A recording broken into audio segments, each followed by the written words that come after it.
Hi friends, வாங்க இன்றைக்கி நம்ம என்ன பார்க்க போகிறோன்னு பார்த்தீங்கன்னா, மாம்பழ சீசன் ஆரம்பிச்சிருச்சு. மாம்பழ சீசன் முடிகிறதுக்குள்ளே இந்த மாங்கோ ஃபுட்டிங் நம்ம செஞ்சிடலாம். இன்றைக்கி பார்த்திங்கன்னா நாங்கள் அதிக அளவில் மாம்பழம் வாங்கிட்டோம். ரொம்ப பழுத்த மாம்பழத்தை வச்சு இன்றைக்கி நம்ம மேங்கோ ஃபுட்டிங் எப்படி வீட்டில் செய்கிறதுன்னு சொல்லிட்டு பார்க்க போகிறோம். அதுக்கு மூலிகை பொருட்கள் தான் தேவை.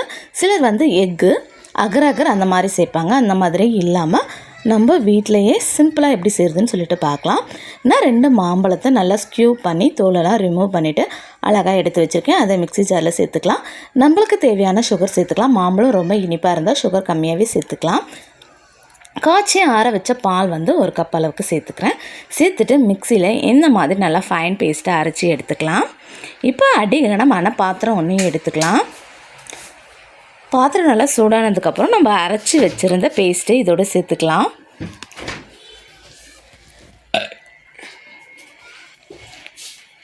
சேர்த்துட்டு மாங்காய் நல்லா கொதி வர்ற அளவுக்கு நம்ம நல்லா கிளறி கொடுத்துக்கலாம். இன்னொரு பவுல் எடுத்துக்கலாம். 2 ஸ்பூன் அளவுக்கு கார்ன்ஃப்ளவர் சேர்த்துக்கலாம்.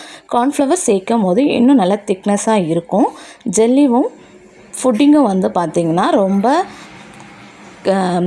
தலை இல்லாமல் நல்லா அழகாகவே இருக்கும். அதுக்காக தான் நம்ம கார்ன்ஃப்ளவர் சேர்த்துக்கிறோம். கார்ன்ஃப்ளவர் இல்லாமையும் நம்ம சேர்த்துக்கலாம். இப்போ பார்த்திங்கன்னா கொஞ்சம் டைட்டாக இருக்குது. இன்னமும் கொஞ்சம் கொதிக்க விடலாம். பாருங்கள், நல்லா பபிள்ஸ் வந்துடுச்சு. இந்த ஸ்டேஜில் நம்ம கரைச்சி வச்சுருந்து கார்ன்ஃப்ளவரை இதோடு சேர்த்துக்கலாம். இதை நீங்கள் ஜெல்லியாகவும் யூஸ் பண்ணலாம், ஃபுட்டிங்காகவும் யூஸ் பண்ணலாம். பசங்களுக்கு நம்ம கடையில் மேங்கோ ஜெல்லி அந்த மாதிரி வாங்கி கொடுக்கறதுக்கு பதிலாக வீட்டில் இந்த மாதிரி ஹெல்த்தியாக நம்ம கனி இதுலேயே செஞ்சு கொடுக்கறது நம்மளுக்கு மனசு திருப்தியாக இருக்கும். கடையில் செய்கிறது அவ்வளோவா ஹெல்த்தி கிடையாது. வீட்டில் நீங்கள் ரொம்ப ஈஸி தான். இதை நீங்கள் கண்டிப்பாக செஞ்சு பாருங்கள். இந்த மாதிரி நல்லா கொதிக்க விடலாம். கொஞ்சம் திக்கான பதம் வர வரைக்கும் நம்ம நல்லா கொதிக்க விடலாம். நீங்கள் கை விடாத கலரணும்னு சொல்லிட்டு அவசியம் கிடையாது. கை எடுக்கலாம். கை எடுத்துட்டாலும் அதை அடி பிடிக்க வாய்ப்பு கிடையாது. நீங்கள் அப்பப்போ கலரை விட்டாலே போதும். 2 மாம்பழத்துக்கு எவ்வளோ குவான்டிட்டியில் ஃபுட்டிங் கிடைக்கும்னு சொல்லிவிட்டு நீங்கள் பாருங்கள். அது கொதிச்சுட்டு இருக்கிறப்போலையே நம்ம ஒரு பவுலில் நெய் ஊற்றி நல்லா ஸ்ப்ரெட் பண்ணிக்கலாம். ஏன்னா ஒட்டாதான் இருக்கும். நீங்கள் கண்ணாடி பவுலாக இருந்தாலும் நீங்கள் சேர்த்துக்கலாம். நெய் ஊற்றாமலும் சேர்த்துக்கலாம், ஒட்டாத வரும். இப்போ சூப்பராக ரெடி ஆகிடுச்சு. நம்ம இந்த பவுலில் ஊற்றிக்கலாம்.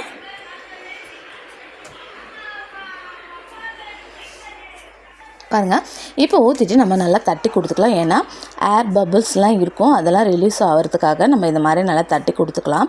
தட்டிட்டு நல்லா ஆறுனதுக்கப்புறம் நம்ம ஃப்ரிட்ஜில் ஸ்டோர் பண்ணி ஒரு 4 மணி நேரம் சின்ன நான் எடுத்திருக்கேன். பாருங்கள் எந்த அளவுக்கு சூப்பராக சாஃப்டாக இருக்குதுன்னு சொல்லிட்டு. இதை பசங்களுக்கு நீங்கள் ஜல்லி மாதிரியும் கொடுக்கலாம்.